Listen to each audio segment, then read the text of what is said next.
जो जो क्षत्रिय राजा तुम्हारा साथ देंगे उनका भी विनाश करूंगा मैं।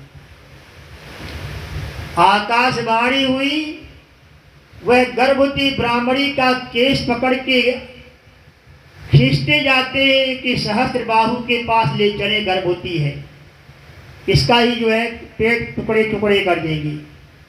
इतने में वह ब्राह्मणी के गर्भ से, तुरंत गर्भ से नहीं, जंघा से ब्राह्मणी अपने गर्भ को जानती थी, गर्भ स्तंभन किया, ब्राह्मण की पत्नी थी, एक ब्राह्मण की बेटी भी थी, गर्भ को स्तंभन करने दाएं जंघा में ले आई कि पेट गर्भवती का बड़ा दिखता है।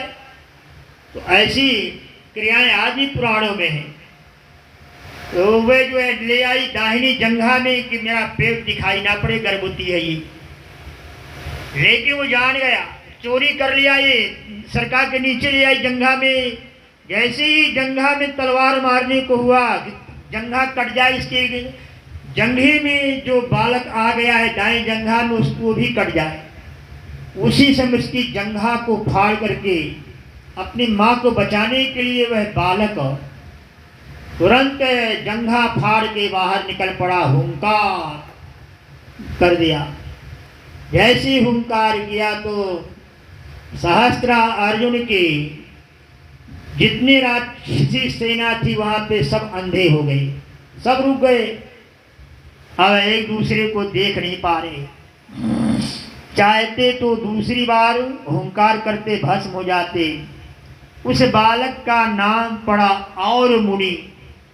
यही और मुनि जो है गुजरात राजस्थान के बहुत बड़े ऋषि हुए। और मुनि अपनी माँ के जंघा से हुए, नाम पड़ा उरु। और उरु माने जंघा। महाराज परशुराम जी का अवतार हुआ। और आप जानते ही हो कि सहस्त्रार्जुन कार्तवीर का वध हुआ, उसके 10,000 पुत्रों का वध हुआ, सहस्त्र अर्जुन का वध हुआ, सारी सेना का वध हुआ। जो जो राजाओं ने सहस्त्र अर्जुन का साथ दिया उनको भी मारे। 21 बार क्षत्रियों का विनाश करके परशुराम जी कुरुक्षेत्र में 7 कुंड खून से भर दिया और 7 कुंड से अपने पिताजी को शत्रुओं के खून से तर्पण दिया। महाराज जमदग्नि का भी गला काट दिया था। ब्राह्मण गाय, इन दोनों की हत्या करना था सहस्त्रार्जुन का।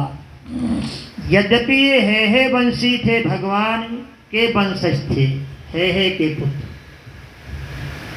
हे राजन, यही हे वंश, हे नाम का पुत्र, एक वीर नाम का पुत्र ब्राह्मणों को मानते थे। सहस्त्रार्जुन के पूर्वजों में हे राजा एक बार ये जंगल में घूम रहे थे। हे राजा एक वीर, वहाँ घोर जंगल में नदी के किनारे एक सुंदर जवान लड़की रो रही है।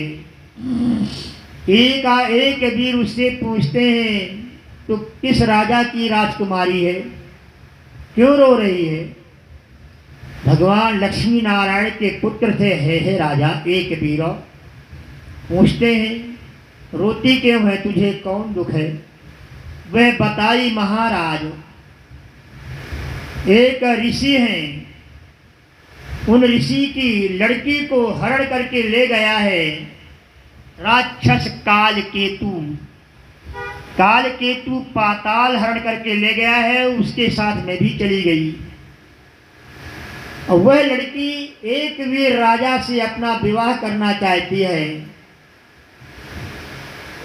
लेकिन वह एक वीर आके आने के पहले ही वो काल केतु राक्षस के कब्जे में चली गई, पाताल में है। मैं भी उसके संग गई, पाताल से मुझसे मैं आ गई, क्योंकि वह मेरी सहेली का नाम है एकावली। एकावली यज्ञ से हुई है। महाराज उन ऋषि की बेटी एकावली यज्ञ से हुई है।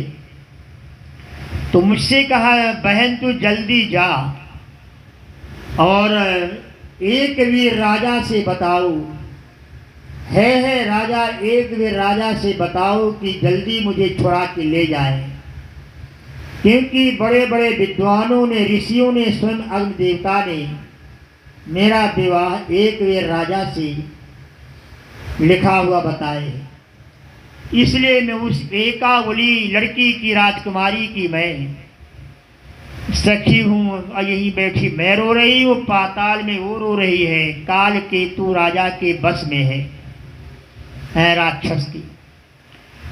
एक वीर है कहते हैं देवी मैं ही एक वीर राजा हूँ, मैं ही है राजा हूँ। जहाँ से पाताल जाने का विवर हो मुझे बता।